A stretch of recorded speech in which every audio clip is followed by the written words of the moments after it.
Oh, hi there. How are you? Good. Good. Nice to see you. So what is this building? Yeah, that's the Modelhof. The building has so many purposes. People can meet here. We can make concerts, seminars, and you see it maybe very well in this Solomonic key. You see it symbolizes two people actually meeting like we just did, and then they obviously meet, they touch each other, and then they have an impact on each other, and you see this impact in this very funny, so different looking geometrical figures, but they are all consisting of these two triangles, of these two human beings, and then here they have a completely different perspective to each other than they had here. So they are completely transformed, and here they separate and continue their individual journey. So I think this is really what the Modelhof is about. Here people meet and they should change each other. Shall we go through? Yeah.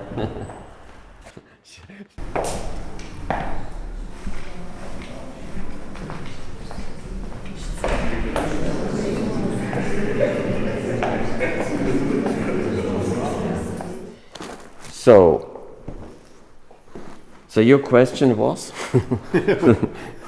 Was how can we get people to use their heart and their mind together, regardless of whatever the people say? Well, I think the first element is not to react the same way as people who are full of fear are reacting. You know, as I was trying to so to speak act. Government, you must do something. So they are always in this pressure-making mood, and this is indeed very powerful. You must do something. It's urgent and it's important. It's about life and death. So that's the spirit. How the spirit is acting. So in a way, they are not with themselves, but they are out of themselves. So what is then speaking? That's the fear spirit who is speaking. So it's not them, but the fear spirit. Now, media obviously is pushing on this element because it might sell more. They might sell more. So that's the bad news. Now, I'm more, let's say, worried or researching the question, how do you answer to fearful statements? Now, for example, you have a COVID task force, and all these people are talking like this with this COVID task force, and this is the real virus. The virus is not COVID, but the virus is the fear who is really giving on to other people. And I think we all have made this experience. I had this experience. Somebody comes, and then you are also, suddenly you are worried. And then what's going on? And then your blood pressure is increasing. So that's a phenomenon. Now the bad news in the COVID context is that you actually reduce your resistance power to the virus with fear. And that's amazing to observe. So it's against all rational thinking. Yeah. So now what do we do is of course your second question. And Could we walk around the top? Yeah, we could actually, the light would be better. And then see the library also. Yeah. So if you have no self-confidence concerning your body and your health status, then you have fear. And we all know that. If you are not self-confident to in this interview, I fear what I might say, and my whole body language would express my fear, and so on. And of course I try not to be, because fear was never a good consultant. That's an old wisdom anyway. So Yeah. there's no new invention in there. So when you are confident that you have a good food, you are having fair movement, you exercise, you do not do too much drinking alcohol and smoking, then you feel fairly confident that you have a good and strong immune system. So you will be not so fast accepting all these fearful messages in the media and so on. Fear, is not caring too much about weeks and months of investment. Fear is here and now. And that's how people behave. That's why they are so upset, and then there is this sense of urgency all the time. And the sense of urgency really is not caring for a health plan, an individual health plan to lose weight and all this blah blah blah.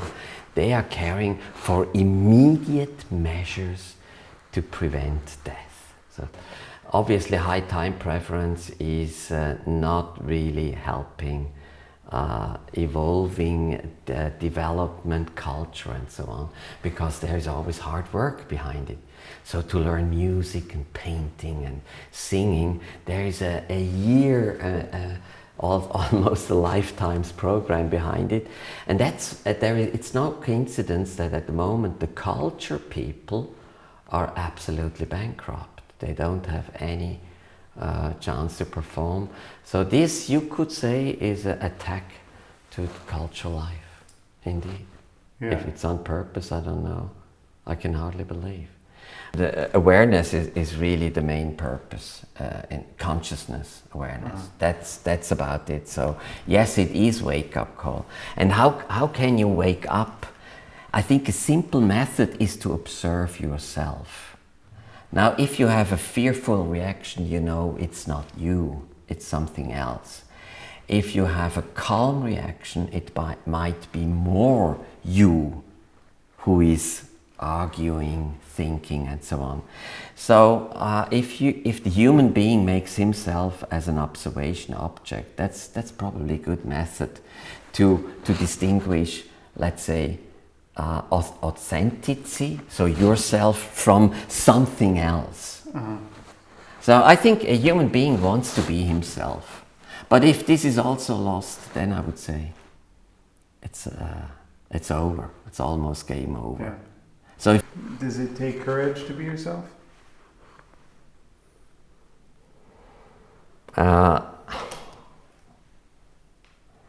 in a way, yes. If it takes courage if you are not knowing yourself, then of course the goal to be yourself is something unknown, and then it takes courage. And the more you know who you are, I think then a little slightly the need for courage is coming down a little bit. And that's why it's so important to know who you are.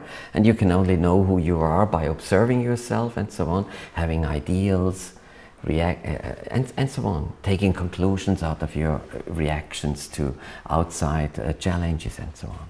Yeah. Yeah. And is it, I guess, do you think most people know who they are?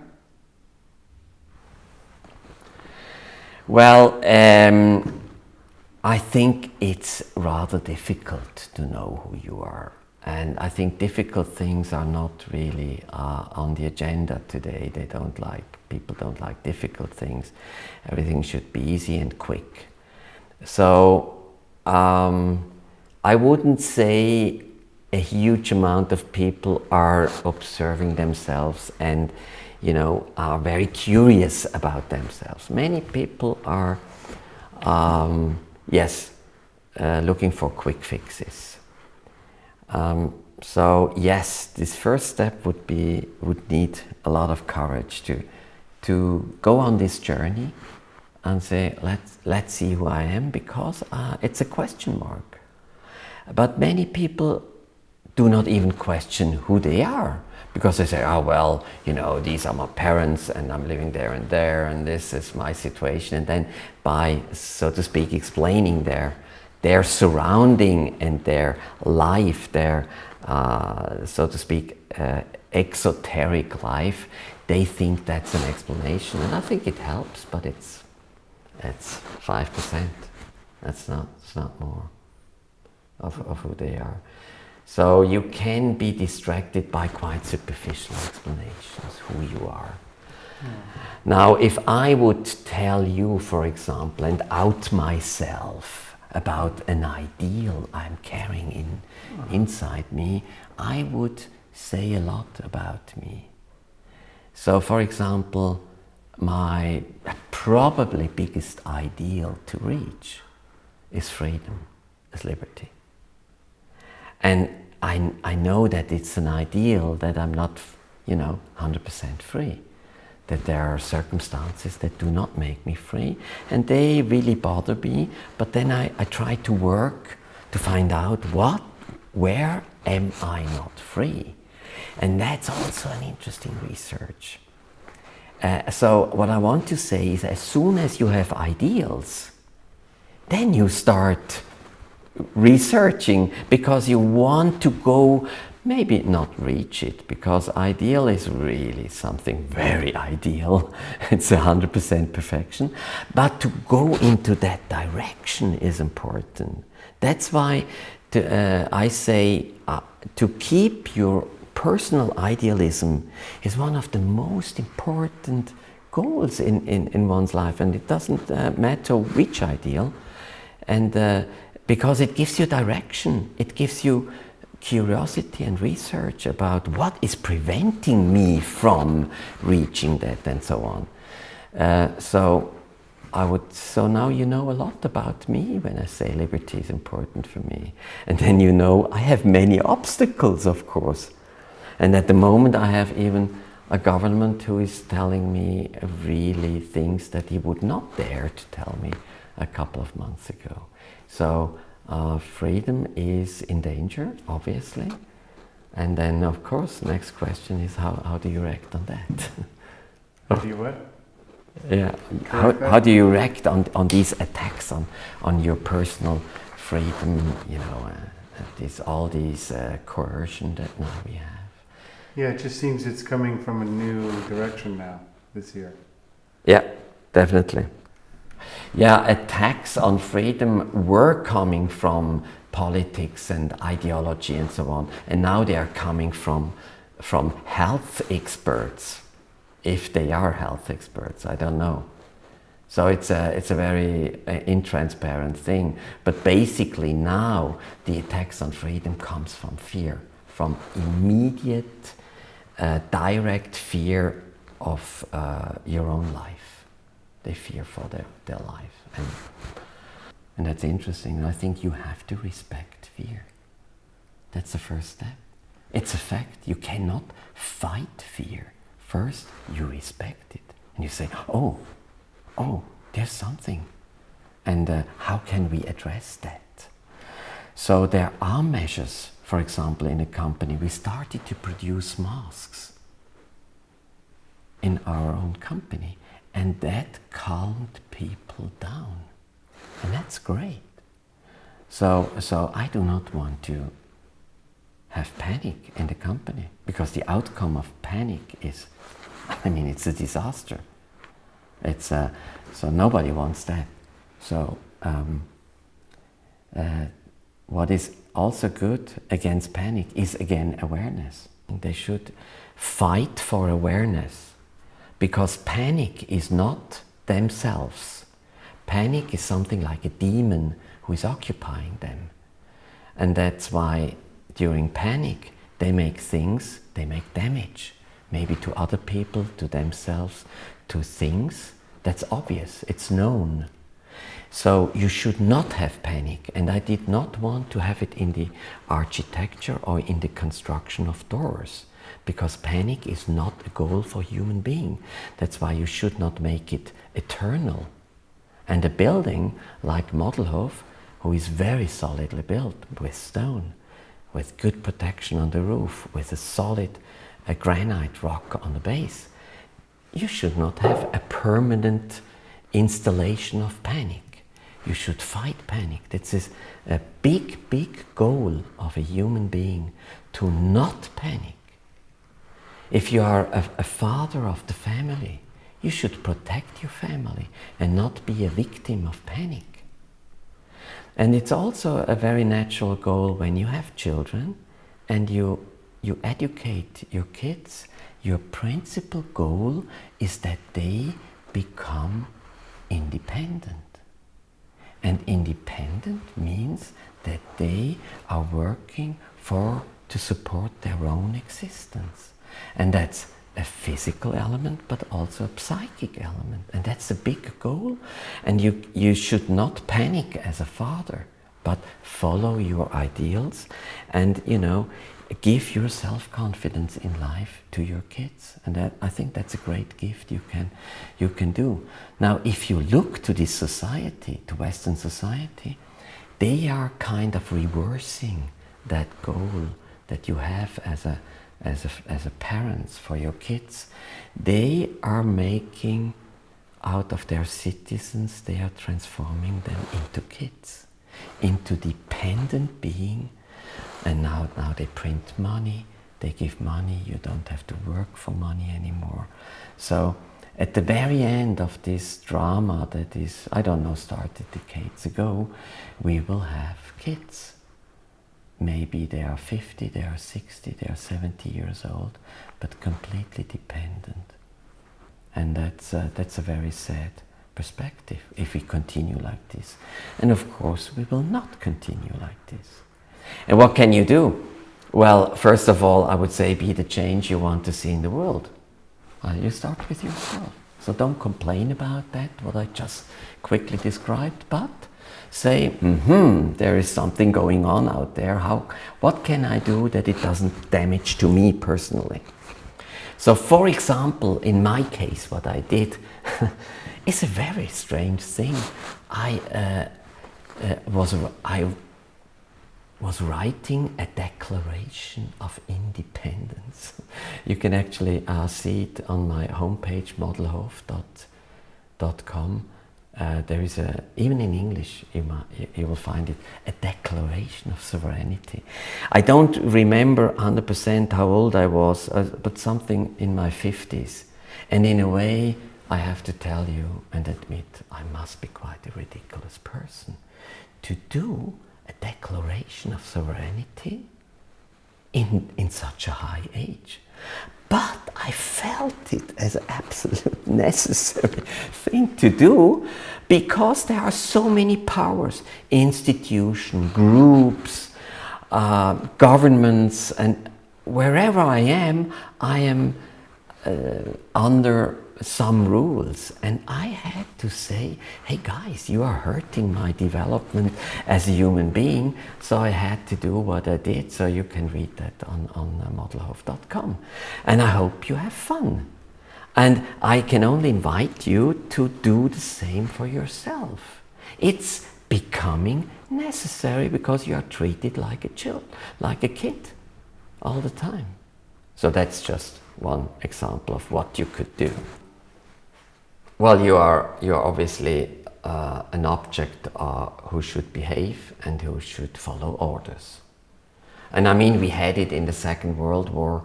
They studied all that.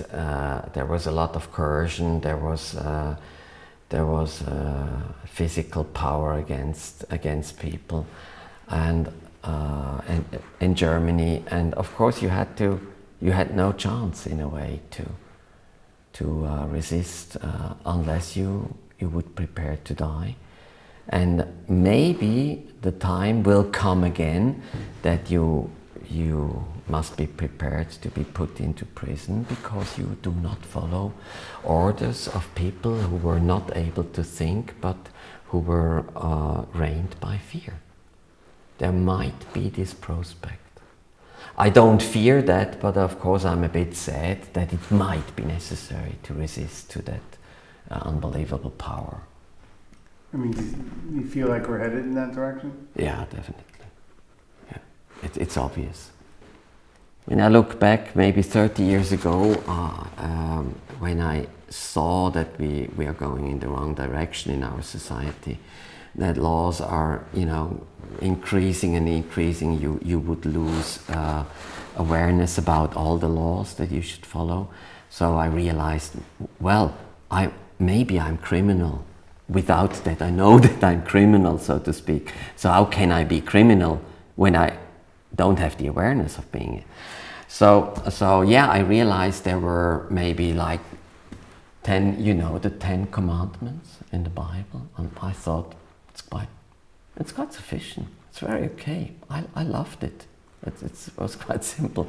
And today we have, I don't know if this library would be enough to host all the rules and regulations. I don't think it would be enough. So life has become complicated. I realized that 30 years ago, and I feared and I complained and so on. And then I felt in 2004, because that was quite a personal question, I felt the necessity to say, I am now my own state.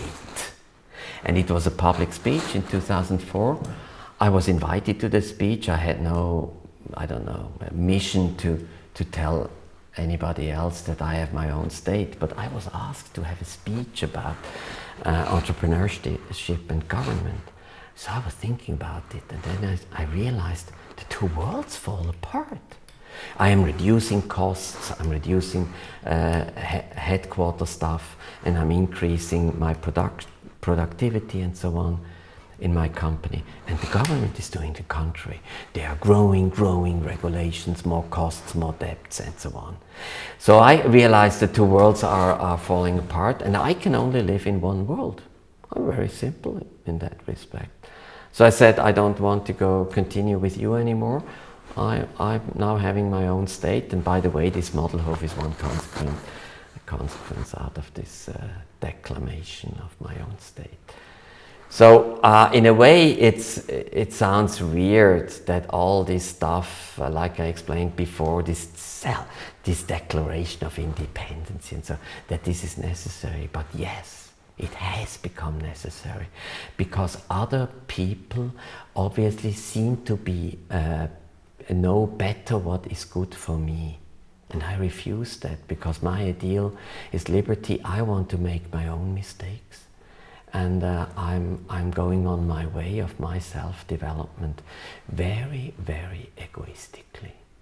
But I realized that this way I was following now for 60 years almost did not harm anybody else, but brought some benefits.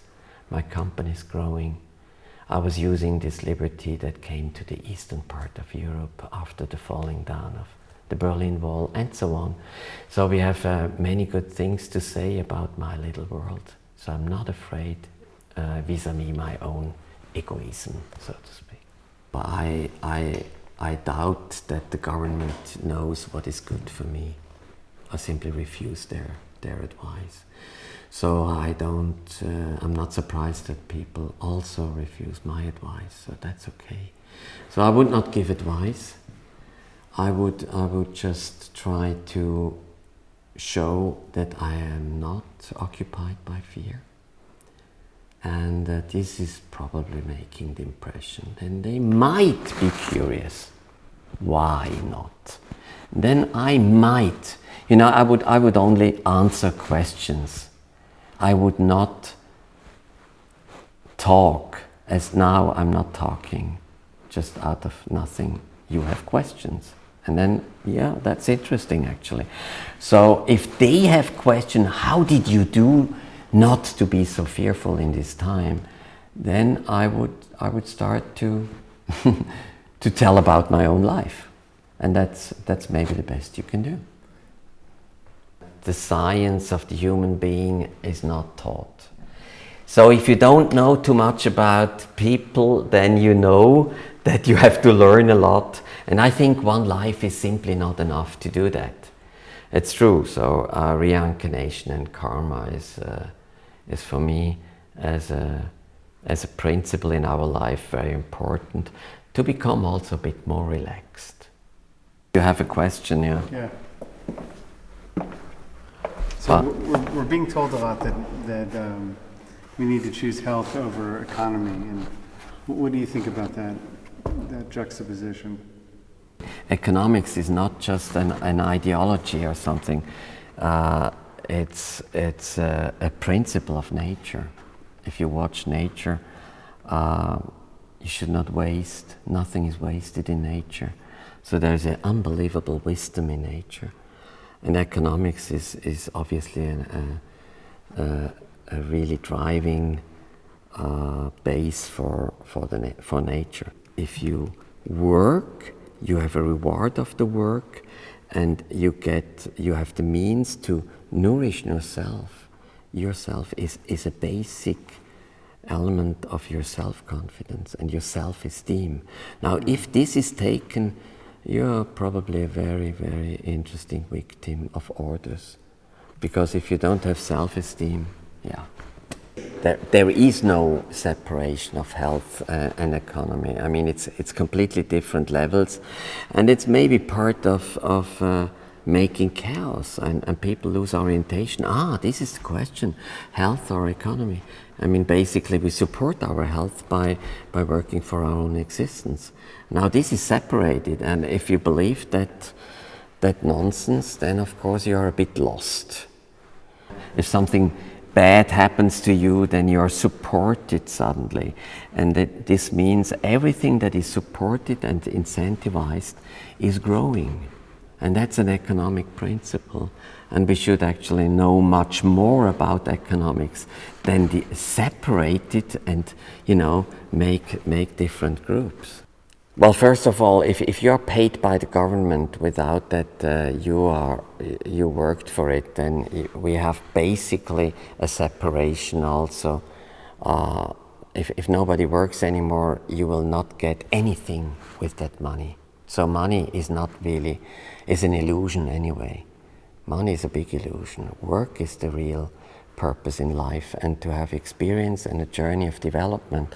Now, if money is used to prevent you from working, then you in a way lost completely the context of your life. Then you are a kid maybe getting some milk from your mother, and you are not thinking, you are not independent, and you are not even a respectful person anymore.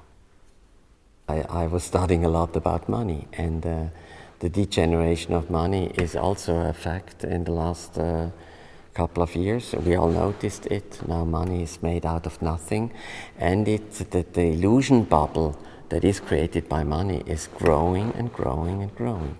And this is of course the contrary of awareness, which would be a life goal, to know, to understand better and so on. And this journey is now interrupted by the illusion of money. And the government is now the permanent parent who is giving life support, and this actually is taking away from the people their real purpose of life, to work something, to be proud of yourself, to support yourself, to have social interaction on purposes, and not social interaction in parties, but on purposes, to achieve something, to have a goal. And this is now completely interrupted by receiving some artificial money that has absolutely no backup in work. So in a way, one should see it from a spiritual point of view. There is now a lot of work not yet being conducted compared to all the money that is printed without that there was work behind. So obviously a huge debt is accumulating at the moment, and that's not too positive. Well, at the moment, this COVID crisis, I can, of course, name some pharmaceutical industry as a beneficiary. That's too obvious, but that's why I like just to show the beneficiary. Of course, the governments are growing and growing, so they have more and more people work for the government. That's why democracy, in a way, is not the right thing anymore. So you have more people dependent on governments than the independent ones. So basically, governments are the big beneficiary. They are growing and growing, and the private sector is shrinking and shrinking. I mean, this is just an observation. It's not a political statement. It's really sad when small, like restaurants, and theaters, and hairdressers cannot operate. I think they eventually should get organized that they have a right to support their own life, which is in a way ridiculous. It might be too late though, you know. So they're But all gone. I mean, what are you saying by it's too late? In a way, as long as you exist, it's never too late. So if the purpose of life is learning, you actually have sometimes, that's also a law, go through crisis so that you wake up as that might be. So you see the power relations and that you are a victim and so on, and then maybe one person decides, I refuse to be a victim anymore and I want to, support my own existence. And there are still many ways, of course, to do that. And maybe change profession, or there is even the way to go to the black market. You might be surprised, but I'm supporting, so to speak, spiritually the black market, because a market is something that rises when people interact and exchange. And in our period of time where criminalization is going on, then what else can you do? So I would understand people who maybe do services that are, when they have to close down the hairdresser shop, then the hairdressers, they change to their private apartments, and they of course give hairdressing services to private clients. So I'm spiritually fully supporting such activity, although they are illegal. So what I hereby do is I say, guys, you have no other chance than to become illegal, and I support you spiritually. Yeah. And I hope I'm not, being imprisoned by saying that. I probably won't include that. But I think if we stand here, we got a good view. So I guess just what do you tell people when they're dealing with all these things? Like, well, what can the average person do if they're unemployed, they're at home, they're told they can't have friends, they're told everyone's an enemy to fear? Yeah. I mean, it's basic to support your own life. So I would say, do you have any idea of what you could do to support your life? Not to be dependent on some money that eventually you never get, or you have to fill in 1,000 forms and you get the money 2 years later. Don't rely on that. I would say, really keep going in the search for your own independence. That's what I strongly would advise everybody. Because that's the basis of self-confidence, and that's the basis of a functioning immune system, and that's the basis to shy away the virus or just have weak symptoms like all people who have some flu. Well, I'm fortunately I never had money because I always invested it into my own company. So, and the money was produced by this company. So nobody else has earned it more than the company, who is actually creating cash flow out of packaging. We have a very visible value-added chain. So we transform waste paper into packaging, and that's what we human beings should do. We should transform bullshit into valuable things that we can sell and support our own life. So we have a very rewarding and positive activity in my company.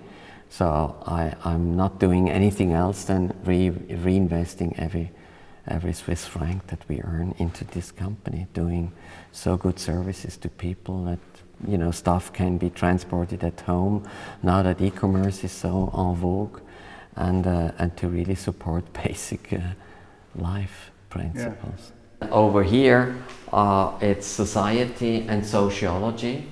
Then we have economy. We're just about to renew this section in economy, which, by the way, is a bit frightening because economy is basically a common law thing.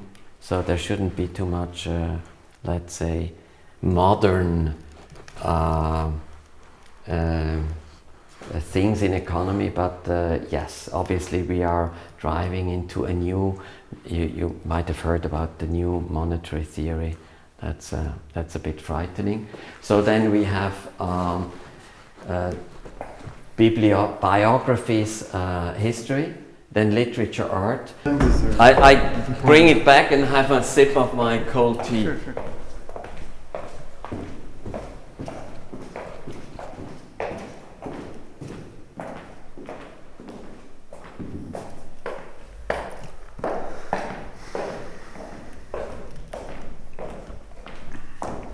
There are the two originals of this are, I was told, in a different museum. And there was somebody who had, I don't know why, the possibility to do a gypsum copy of both and put it together again. And here it is. And I think it's so good in the Modelhof, where we try to bring people together. And that's what I call the art of social interaction. And that's really the significance for the Modelhof. So I'm not going back to the date of origin, which is in the Greek period. I'm going to the present, saying here we want to bring our people together to have a good debate and to learn from debates. That's also something I'm suffering, that we don't have debates. We have fear. And if you don't believe this, you shut up, or you are a conspiracy theory guy or so. So people are now fearing to even contribute to the debate. And the Modelhof is a building that is completely against that culture outside. That's why we need a building with thick stones, because this culture is dominating at the moment, heavily dominating. So isn't it great that these two parts were brought together again as a whole? It's a good symbol. Like as you said, economy and health. I mean, hey, sorry guys, we have to bring it together. I mean, it's the same thing. You can't talk about them as opposing. Yeah. It's imbalanced, yeah.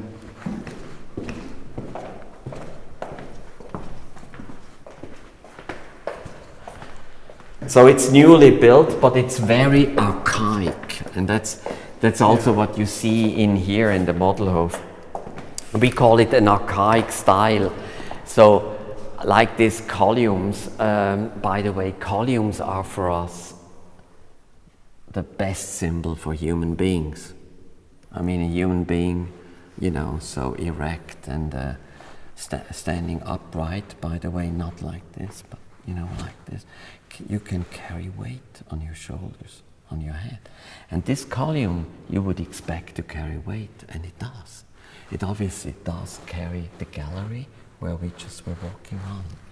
So that's why we like columns, as the Greeks did and the Romans as well, because they symbolize the human being who should not complain that it has to carry something, but who is, actually, that's his purpose. That's how he's constructed to carry something. So please, in the Modelhof, don't complain, but be happy that you have to carry and carry something. And that's also the power you do. You start a family, for example. You carry responsibility and so on. And that's a great thing. That's how the human being is constructed for. So no reason to complain. Yeah, so there's definitely been a bit of a discouragement of that.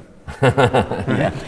We have all reason to be optimistic, to face challenges, because the bad news, so to speak, is that learning happens very often through pain, through bad experience. And we should not, prevent others from bad experience. We should, have the courage to to go through a certain pain, don't take painkillers. Pain really tells you something, and it enforces learning. Even if we feel bored or something is boring around ourselves, we can actually switch off this surrounding and look inside. Because, for example, if you have a certain feeling, this is not in your full consciousness unless you make it conscious.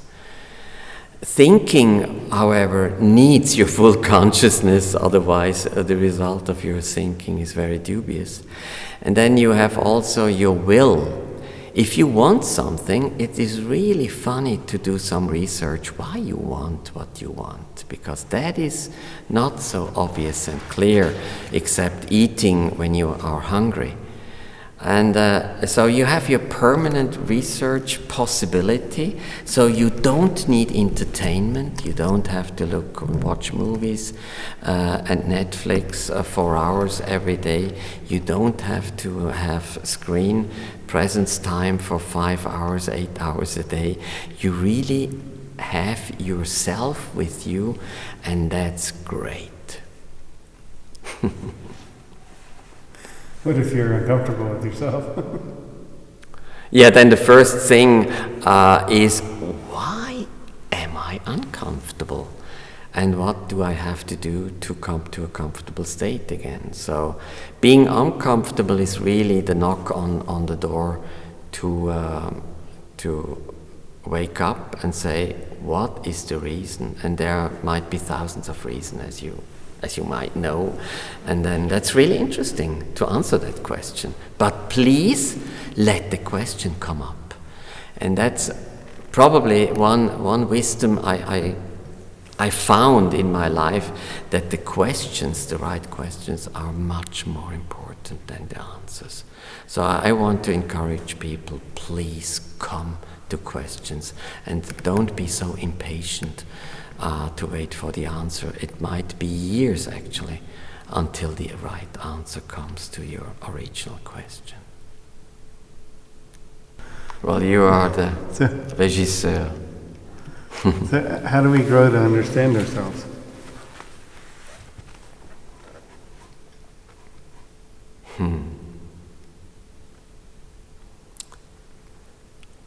Well, when you start to research yourself, you are quite puzzled in a way how many questions come up.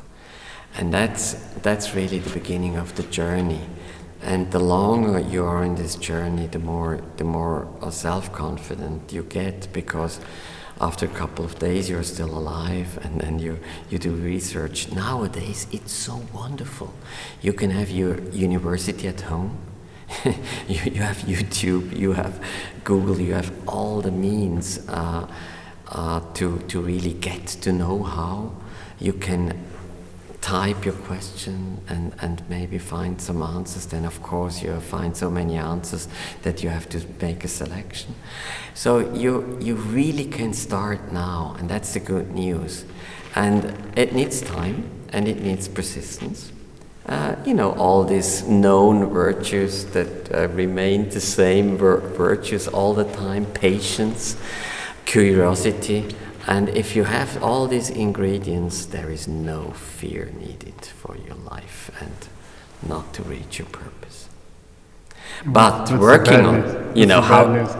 The next question is, how do you get virtues? So obviously institutions do not help you. But as really we have this help, this internet nowadays, you can get to answers if you have questions. But the problem actually today is people don't even have questions, and they are not questioning. They're just following. That you start asking questions really starts your awareness. And that's maybe the birth moment. And you see kids. Everybody should have kids. They have questions and questions. And I think that's great. Yeah, does it take courage and bravery to be yourself?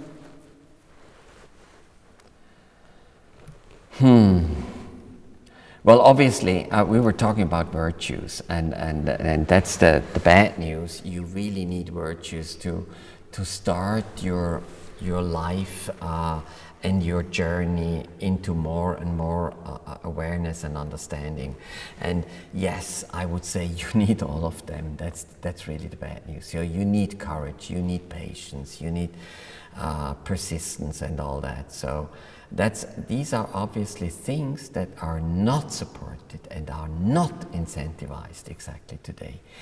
Nowadays you need much more psychic power than physical power. Again, by the way, it shows that we have actually the wrong focus by focusing on physical health and absolutely shutting out the psychic part of the human being. You see, we don't have this muscle battle anymore. We have the battle of arguments, of virtues, persistence and all this stuff. So yes, you should work on this, and that's a really interesting but not an easy journey, and that it was never meant to be easy. So if you think this, I think you actually reached the wrong address. On planet Earth, things are not made easy. They are here to make it a bit more difficult and more resistance. And I would say, yes, here we are. Welcome on Earth. And could we just revisit that point that that sometimes it takes the pain and the suffering to bring the understanding? Yes, there is. If you like biographies, you come across so many cases where people had their wake-up moment. I mean, it could have been a very dramatic thing. Somebody died that you loved so much. You had an accident or whatever. And then this life had the turning point. And this seems to work because it happens so many times to so many people. The good news is it shouldn't be so drastic. If you learn in the first, or if you open the door at the first knock, you probably don't have an accident and probably you are not terminally ill. So the first encounter that you should learn something comes very nice, but obviously sometimes too nice. So you do not wake up, you do not realize that this question you should solve. Now if you didn't, then the next time the knock comes maybe by exploding the door away. But you are still not hurt, and then you should do something and be aware of what's going on and what you should learn. And if you don't, then things are escalating basically. And that's just a rule of our life. And if we don't have the power to have such dramatic incidents in our life, we better learn earlier, so we have enough time and things are more peaceful and quiet. But if we don't, and we are obviously, all of us are still far away from the complete awareness, then this rule of escalation applies. So there might be some pain, and so my advice is don't complain about the pain. It's just a way to wake you up and to give you a certain direction and at least a reflection about what's happening. Now, our policy is actually trying to prevent pain, and I think that's a good measure to actually prevent people from learning. So we have, distributed money immediately because it's not your fault, it's not your fault, it's not your fault. You are educated to a victim. And this is the opposite of being a human being. A human being is acting, has given two hands, and hands represent action. So let's use what we have been given. Dash! And if we reject ourselves, what happens? Oh my God, I mean, yeah, then the escalation comes, but there are so many possibilities to wake up and to change our directions. I think that's called grace, and we all were beneficiary of some grace in our life, maybe in the next life. What qualities do we need to overcome our fears?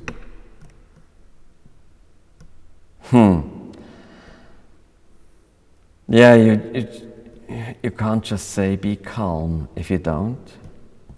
If you are not, then you are not. I think the first step is that you recognize the fear. So that's what I would call, do search for your motivation to do something, to feel something, to think something.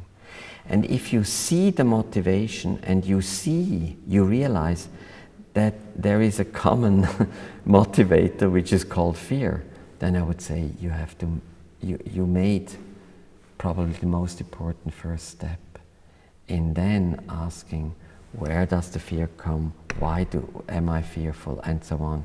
And then this journey, this awareness journey, this conscious journey actually has started. You gotta do the first step, and that is identifying the causes, the reasons why you do what you do. You know, people are so prepared to be aggravated in any moment, but the big goal should be have the so-called permanent presence of spirit. But I think there is a special English term for it. You know, in German we say Geistesgegenwart. So the permanent presence of your consciousness, of your awareness, so that you can respond immediately with the right words to a challenge that is coming from outside. And it's really interesting. We all are so proud of us when we had such a moment. And I'm sure we all had such a moment where we gave exactly the right answer to the question. It couldn't have been the better one. It's this one. And there is a lot of work behind it. Maybe the first time it's like a gift. And you are, I said exactly what I should have said. And it's received like a gift. You cannot fully explain why it happened. And then this should start your engine to work on your permanent presence of spirit, so that you more and more often have the right answer to the questions that are so surprisingly coming from outside. And this is a long journey. That's the bad news. But in the good news, all people, even the Chinese, wish each other a long life. Why shouldn't we use the long life that we are given to us right now, with an average life expectancy of 80 and something, to do that journey and have more and more the good reaction, the inspiring reaction, the motivating reaction from a question that is coming from you or anybody else surrounding you. Well, we are here to learn. It's obvious. There are so many miracles. There are so many questions. There are, and you see this with the kids. The kids have many questions, and they have so many questions that you are sometimes, as a father, a bit overwhelmed by it sometimes. So you need patience, but be happy when they have questions, and we should never destroy it, and learn from the kids that we should have questions as well. You know, just by the fact that there are kids and adults doesn't mean adults don't have questions, because the kids have so many.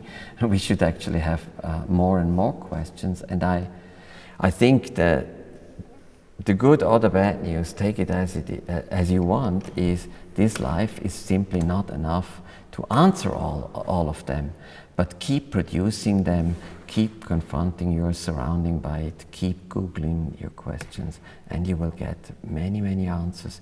You will have a very interesting life, you will have a very interesting marriage, because even after 36 years, as in our case, you have many, many things to discuss, because there are more questions than answers. So a lifetime will not be enough to answer all of it. The good start again is that you are a miracle to yourself. So this is a huge step when you, so to speak, go outside of yourself on purpose and watch yourself. So that you transform you as a subject into an object. Because for me, objectivity was always a goal.